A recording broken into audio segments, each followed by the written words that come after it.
Hey, Mark Davis here. I want to share some testimony with you today as part of Fishers of Men Ministry, and I've got a lot of different testimonies I could share.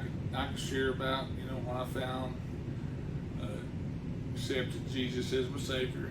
That was back when I was a teenager. I could a lot of testimonies out there that I can give, but I'm gonna give you a kind of an abbreviated version of sort of my professional as an angler testimony, and how Christ has blessed me and give me just so many blessings and so many opportunities to tell people about Christ.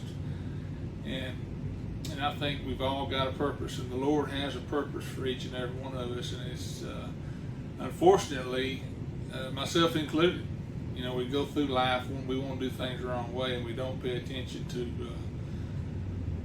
to what the Lord has in store for us. And my favorite verse, Proverbs 3, verse 5 and 6, says, "Trust the Lord with all thine heart, lean not on your own understandings.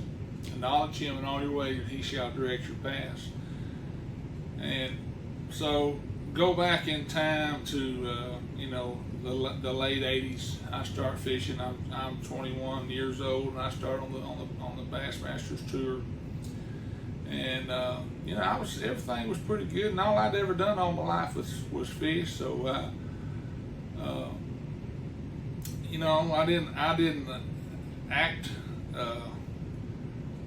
I didn't act cocky, but I thought I could do it.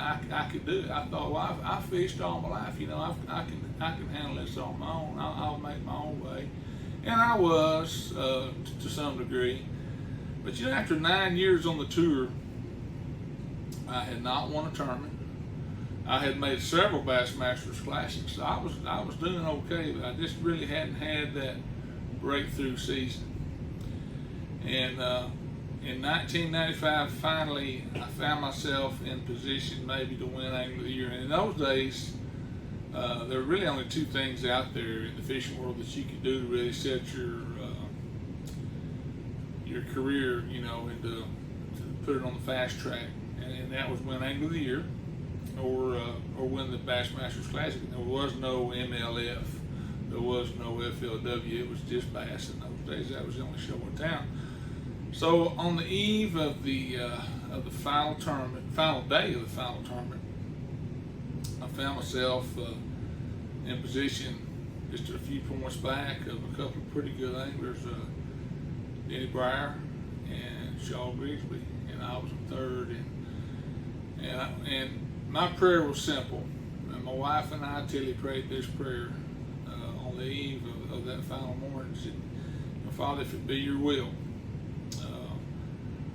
for us to win Angler of the Year, we don't want any of the credit. We're going to give you all the credit, all the glory for it." But I finally surrendered, and I said, "Lord, I've been trying for 9 years to make something really big happen in my career, and it's not happened."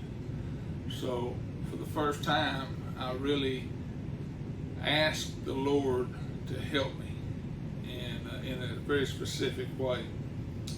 And the next day, I was making a long run. It was on the Mississippi River, the upper Mississippi River. I was making 3 locks one way. So if you've been on the river and you've locked, you know what I'm talking about. It's pretty nerve-wracking. A lot of hoops to jump through. So 3 locks up, 3 locks back.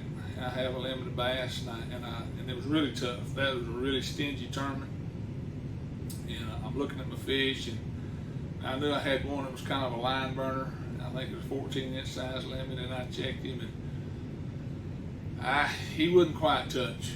And you sort of make him touch, but I thought, man, if I take him up there and he doesn't touch, and they take him away and penalize me a pound, it may cost me winning Angler of the Year.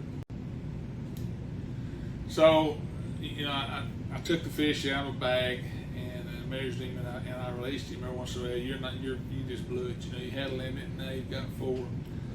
But the Lord knew what I needed, and as it turned out, I did win Angler of the Year.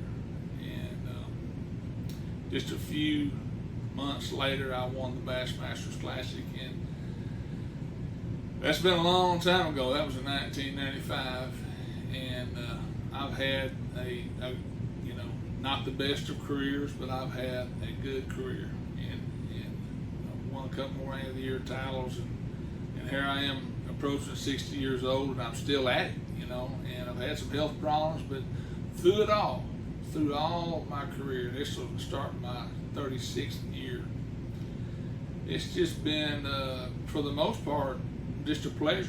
It's been, if you fish and travel, it's not an easy life, but Tilly and I have raised 3 sons on the road. She's homeschooled them, and we've had, a great life. I've had a great career, and I tell people all the time, hey, when old Mark checks out and the Lord calls me home, don't feel sorry for me. I've had a good life, and I'm very happy with the life that I've had. So I'm saying all that, and you can go back, and if you'll study Proverbs 3, verse 5 and 6, that's exactly what he's asking us to do. That part about trust the Lord with all thine heart and lean not on thine own understanding. Well, that's what I've been doing all those years, was leaning on my own understanding for 9 years. And finally, when I said, hey, I'm not getting there. I need some help, Lord. And I'm just going to put it in your hands, and I'm going to get to brag on Jesus and tell people about, what Jesus did for us, and the whole salvation plan, and the whole thing. When I prayed that, he made it happen. And I didn't ask for that classic win. It just happened. So that's my testimony. Hope you enjoyed it.